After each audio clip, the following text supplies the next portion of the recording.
Voilà, je viens de réserver mon billet pour rentrer chez moi pendant les vacances de Noël. Et vous faites quoi, normalement? Depuis mon enfance, j'ai toujours aimé la fête de Noël. En effet, quand j'ai commencé à voir toutes les lumières et les décorations dans les rues et dans les magasins, j'étais enthousiaste. D'abord, la chose que j'aimais le plus, c'était de décorer le sapin de Noël avec ma mère, généralement le 8 décembre, fête de l'Immaculée Conception de Marie. Et on utilise des guirlandes, de la neige artificielle et des boules de Noël qui peuvent être rondes, mais aussi en forme d'étoiles, des cloches, des sapins ou des flocons de neige aussi. Ensuite, j'aimais aussi préparer la crèche de Noël après avoir ramassé de la mousse dans la forêt avec mon père. Et puis, le soir de la veille de Noël, j'ai mangé saumon avec mes parents avant d'aller à la messe de minuit. Et puis, avant de me coucher, j'ai posé la liste des cadeaux que j'aurais souhaité recevoir avec des biscuits et un verre de lait devant la cheminée parce que je croyais que le Père Noël allait venir. Et maintenant, je passe la soirée du 24 décembre avec mes amis dans la place principale de Pesaro, où il y a un sapin de Noël géant et des marchés typiques pour s'échanger de cadeaux et aussi boire du vin chaud. Et les matins du 25 décembre, on ouvre les cadeaux que l'on trouve sous les sapins de Noël et puis on se réunit avec toute la famille. Et pour les repas de Noël, la chose la plus spéciale est les desserts. En effet, on a l'habitude de manger les panettone, qui est une brioche fourrée des raisins secs, des fruits confits et des zestes d'agrumes ou des pépites de chocolat. Les frères du panettone et les pandoro, une brioche généralement dépourvue de toute garniture et simplement saupoudrée de sucre glace, mais qui peut être fourrée au chocolat. Et moi, je préfère les pandoro. Et l'après-midi, on a l'habitude d'aller faire du patin à glace dans une patinoire qui est mise en place pendant la période de Noël sur la place principale de Pesaro et tout autour de la fontaine. Et finalement, les jours après Noël, on mange encore ensemble car le 26 décembre est un jour férié en Italie, et à savoir le jour de Santo Stefano. Et en ce qui concerne les menus et les traditions, ils ne sont pas différents par rapport au jour de Noël. E voilà. Un caso un po' speciale perché i miei genitori sono divorziati, quindi festeggio il Natale a volte con mia madre e altre con mio padre. Per me i festeggi di Natale non sono solo il giorno stesso, ma tutto il mese di dicembre. Iniziamo con la decorazione dell'albero di Natale e poi compriamo insieme i regali di Natale e finalmente arriva la sera di Natale. Nella mia famiglia abbiamo la tradizione di scartare i regali la sera della viglia di Natale, il 24 dicembre, questo soprattutto per far sì che io posso scartarli il giorno dopo con l'altro genitore. Prima dell'apertura dei regali o dopo, a volte mangiamo un delizioso pasto tutti insieme, che non sarebbe lo stesso senza la bûche de Noël, che è un dolce tipico francese al cioccolato a forma di tronco. Natale è veramente un'occasione di passare momenti felici insieme. Donc Noël pour moi est un souvenir très important de mon enfance, parce que bien sûr quand j'étais petite c'était l'occasion de recevoir les plus beaux des cadeaux. Mais c'était aussi avant le jour de Noël que l'atmosphère devenait magique. J'adorais le sentiment d'attente du mois de décembre, manger du chocolat de mon calendrier de l'Avent, voir toutes les boutiques et les magasins de ma vie décorés par des guirlandes de Noël. Mais franchement, c'est quelque chose qui m'aimait encore aujourd'hui. Parce que comme j'étudie à l'étranger et que ma soeur vit avec son copain, on ne voit pas nos parents et notre famille très souvent. Donc Noël, c'est l'occasion de partager un grand repas, de se voir bien sûr et de porter des pulls ridicules avec des reines et des bonhommes de neige. Et ma famille est catholique, donc on a l'habitude d'aller tous ensemble à la messe de Noël à minuit. Et dans ma paroisse, on a aussi la tradition d'une crèche vivante. Et quand j'étais à l'école primaire, j'étais vraiment enthousiaste à l'idée d'enfiler mon costume de bergère ou des petite étoile pour illuminer la naissance, bien sûr. Et j'étais vraiment très contente et très impatiente malgré l'effroi et la fatigue. Maintenant, pour des raisons évidentes, je me limite à regarder, mais ça aide quand même à créer l'atmosphère. Ma mère m'attend encore pour décorer le sapin de Noël, même si je rentre en Italie seulement quelques jours avant Noël. Et mon père prépare la crèche, mais il ne place pas les personnages parce qu'il sait que c'est ma partie préférée, même si je ne me rappelle jamais de placer le bébé Jésus le matin de Noël. Et ma tradition préférée dans ma famille est le jeu de société qui suit le repas.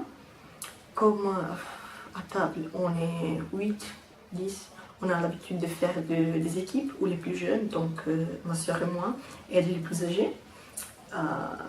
Mais en toute sincérité, mon grand-père gagnait tous les temps et gagnait vraiment toujours, même sans notre aide. Et en fait, la plupart du temps, c'était lui qui m'aidait. Bien sûr, les choses changent chaque année. Il y a toujours de nouvelles personnes qui viennent s'ajouter ou qui viennent manquer, en fait. Mais la sensation d'appartenance et de retour reste toujours la même. Moi, comme je suis d'origine indienne, je ne fête pas les Noël. En fait, j'ai grandi en Italie, j'ai fréquenté l'école italienne et j'ai toujours eu des amis italiens. Mais en ce qui concerne la culture, je ne pouvais pas vraiment participer aux festivités italiennes parce que je ne suis pas chrétienne. En fait, pour Pâques et Noël, j'ai plutôt participé aux activités scolaires consacrées aux festivités, mais pas à la fête même. Par exemple, avant Noël, pendant un mois, on a préparé des spectacles de Noël pour les derniers jours d'école avant les vacances. Les thèmes de ces spectacles étaient par exemple des narrations de Noël ou des histoires pour enfants. Pendant cette période, on préparait aussi des cadeaux pour la famille en faisant du bricolage. Par exemple, des boules de Noël ou des cartes postales avec des dessins du Père Noël et des lettres au Père Noël et beaucoup d'autres petites choses comme ça. En plus, dans la période avant Noël, j'ai passé beaucoup de temps avec des familles italiennes et on pouvait vivre l'ambiance du Noël. Aussi, dans la ville, il y avait partout guirlandes et dans les supermarchés et les magasins, il y avait partout des articles sur le thème de Noël. Donc, j'ai toujours vécu le Noël passivement. Mais les jours de Noël, donc le jour principal où tout le monde fête avec la famille, je ne fais rien. En fait, ce jour-là, pour moi, c'est un jour comme les autres, mais où tous les magasins sont fermés et mes amis sont occupés. Pour Pâques, c'était plus ou moins la même expérience, mais un peu moins présent. Les préparations ne duraient pas aussi longtemps comme pour Noël et l'ambiance dans la ville était aussi moins visible. Dans tout cas, les activités consistaient à préparer des panières d'œufs et des cadeaux pour la famille composés de poussins et de chocolat. Ma famille n'est pas pratiquante, sauf mes grands-parents. Et donc Pâques est pour nous une occasion de se réunir en famille avec des traditions qui ne sont pas religieuses. Et les jours de Pâques, on mange des œufs durs au petit déjeuner, même si je n'aime pas trop ça. En effet, je préfère manger des aliments sucrés quand je me lève. Généralement, mes grands-parents nous donnent des œufs bénis qui ont été distribués pendant la grande messe des Pâques. Et après, on s'est réunis à la campagne chez mon grand-père et pour le déjeuner avec tous mes proches. Et mes tantes commencent à préparer le déjeuner très tôt. Et parmi les entrées variées, les plus typiques est un gâteau salé au fromage, qui dans ma ville est appelé crescia di Pasqua. Et le plat principal est constitué de cappelletti au bouillon, un type de pâte fourrée avec de la viande. Ensuite, on mange de l'agneau rôti avec divers accompagnements.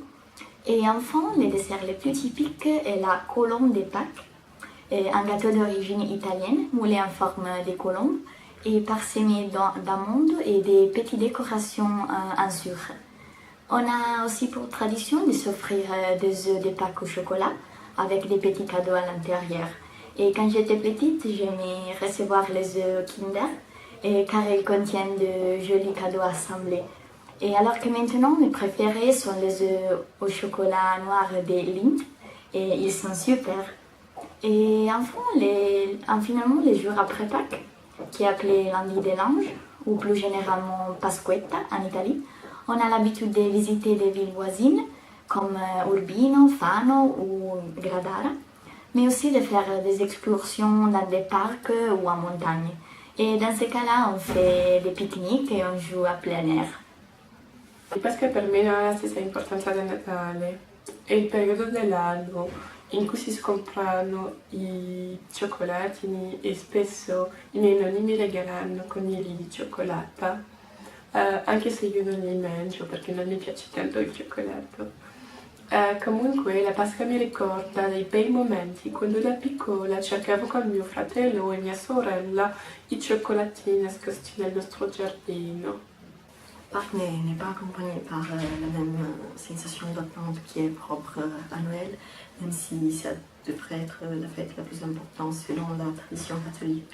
Mais on a quand même des traditions liées à cette fête, surtout en profitant de la température qui est meilleure au printemps et permet d'organiser des jeux et un extérieur pour les enfants.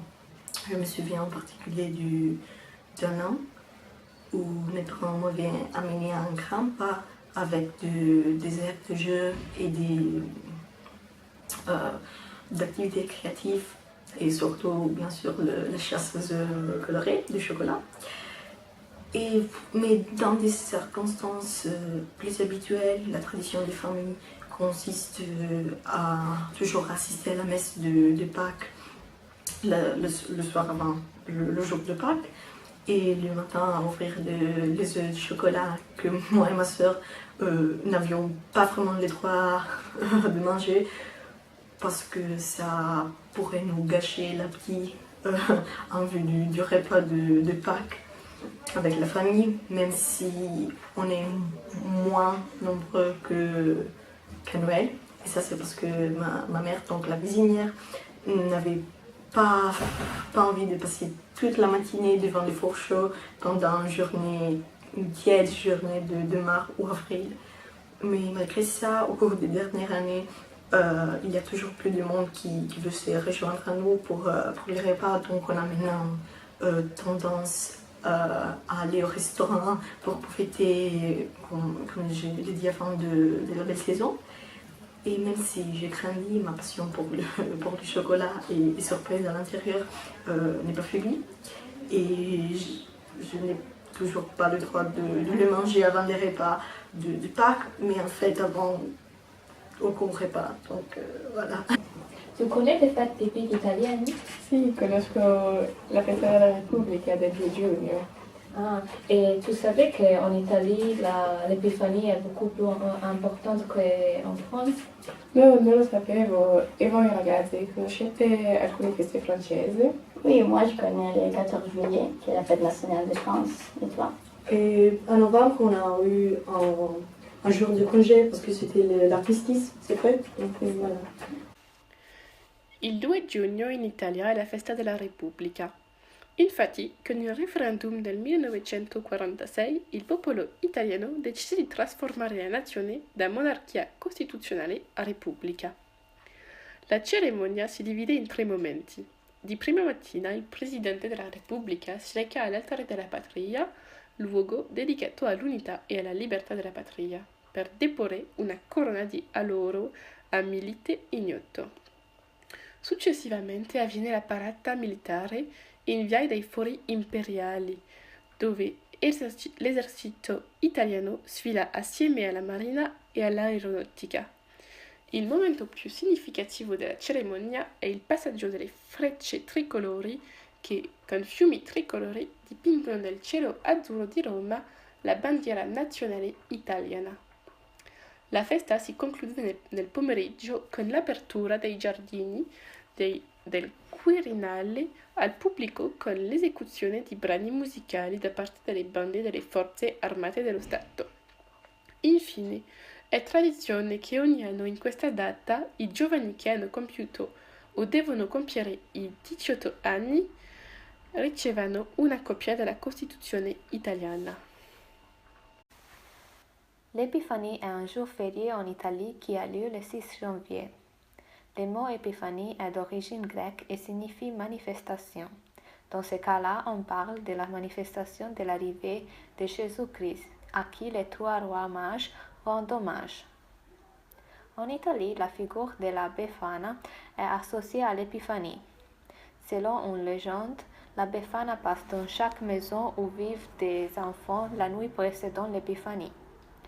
Les enfants accrochent une chaussette à côté de la cheminée ou de la fenêtre. Pour ceux qui ont été bons et gentils pendant l'année, la Befana dépose dans leurs chaussettes des caramels ou des chocolats. En revanche, pour ceux qui n'ont pas été gentils, elle remplit les chaussettes de charbon. En réalité, il s'agit aujourd'hui des sucres noirs comestibles ou de la réglisse qui ressemble au charbon.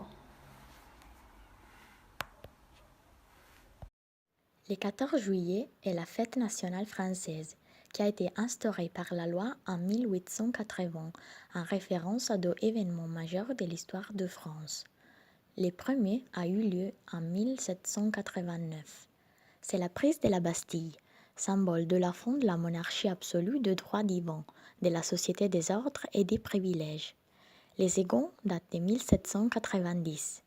Il s'agit d'un jour d'union nationale lors de la fête de la Fédération. Chaque année, le 14 juillet, il y a un défilé militaire sur les Champs-Élysées à Paris, auquel le président de la République assiste. Il peut y avoir d'autres défilés dans certaines grandes villes ou communes françaises, par exemple à Lyon. Le 14 juillet est surtout réputé pour ses feux d'artifice, ayant lieu les jours même ou à d'autres dates très proches. Bien que ces feux soient coûteux, ils sont un bon moyen d'attirer du monde et de réunir les gens en ces jours de fête nationale. Le 11 novembre est la commémoration de l'armistice, qui fut institué par la loi en 1922 en référence à l'armistice du 11 novembre 1918. Il y a un hommage traditionnel à Georges Clemenceau, et puis le président de la République se rend à l'Arc de Triomphe pour y déposer des fleurs, ainsi que raviver la flamme sur la tombe du soldat inconnu, un hommage à tous les morts connus et inconnus tombés pour la France. Au niveau des communes, c'est la période de l'année où des fleurs sont déposées sur les monuments aux morts par le maire, un hommage à chacun des morts d'une communauté.